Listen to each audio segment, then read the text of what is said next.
To start off, we can see that Jacksonville has the advantage on the edges on defense, as they have a star pass rusher in Josh Hines Allen, and he's going against a quality left tackle in Colton Miller. So it's not like Miller is a scrub by any stretch. It's going to be an advantage for Allen, as he is in that near elite, if he's not in the elite conversation. I would say he's definitely one of the 10 best edge rushers in football, whereas Colton Miller is maybe in like the 20s or so for offensive tackles. He's very good. It's just a little bit of a discrepancy.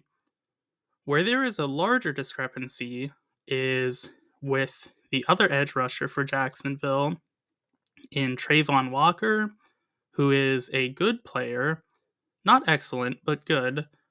And he's going against a lacking pass protector in DJ Glaze.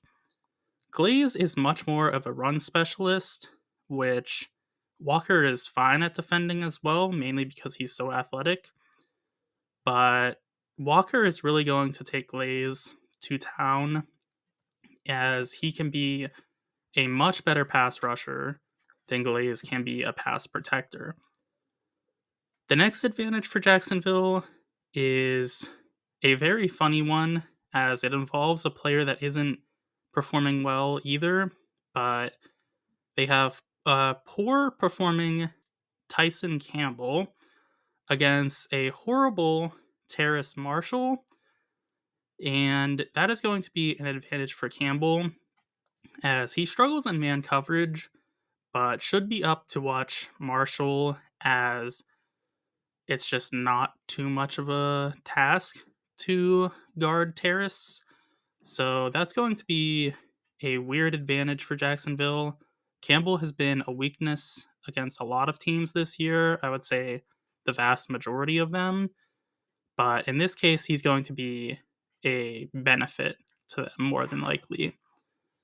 Shifting to the offense now, we see the quality Brian Thomas Jr. against a bad Jack Jones, who is very poor in man coverage, and he plays it a lot, about 35% of the time, which is a very high percentage. So Thomas Jr. is going to more than likely be in one-on-one coverage scenarios, and he's going to really be able to take advantage of Jones in those situations.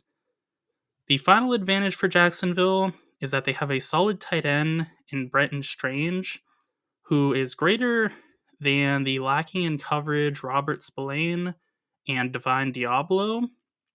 Either of them are not great in coverage.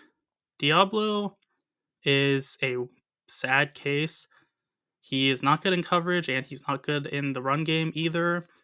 So Strange can take advantage of him in both facets, even though he's not the greatest run blocker either.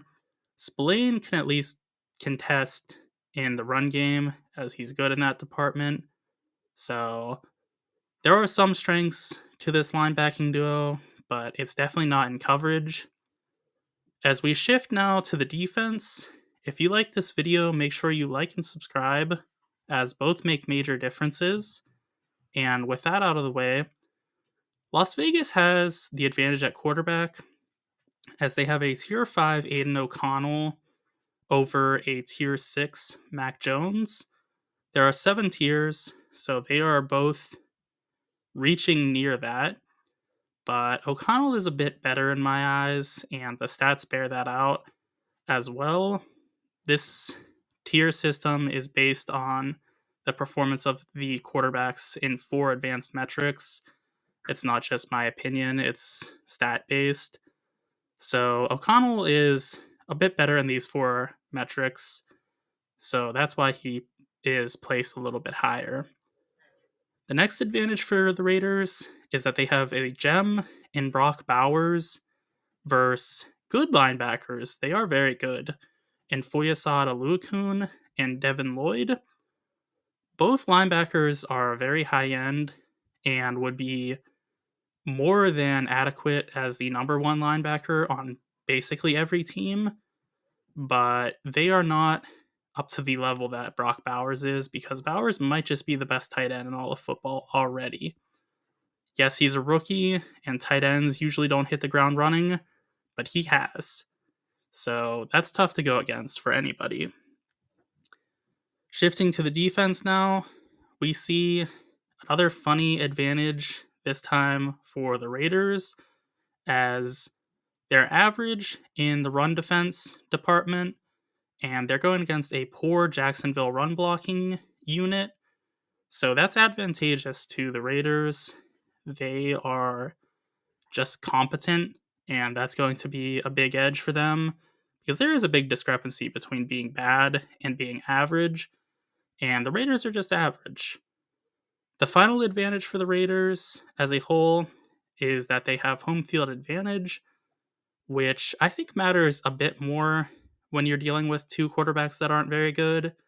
And trust me, neither of these quarterbacks are very good. So that helps the Raiders a bit more here than it might otherwise. With that said, I am leaning with the Raiders, and it's a very tight game. If you think the Jaguars are going to win, I will not ostracize you one bit. I'm like 52% behind the Raiders, so just enough to be an advantage, but it's not much of one. The advantages I like for the Raiders are, of course, Brock Bowers. He's the best weapon any of these teams have, and he's probably the best player for either team.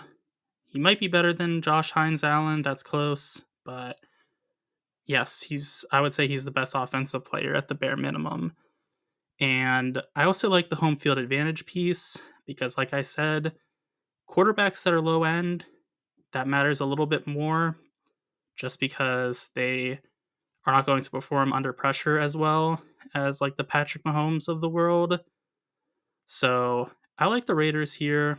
I like that they have home field advantage. I like that they have a very good weapon for their lackluster quarterback.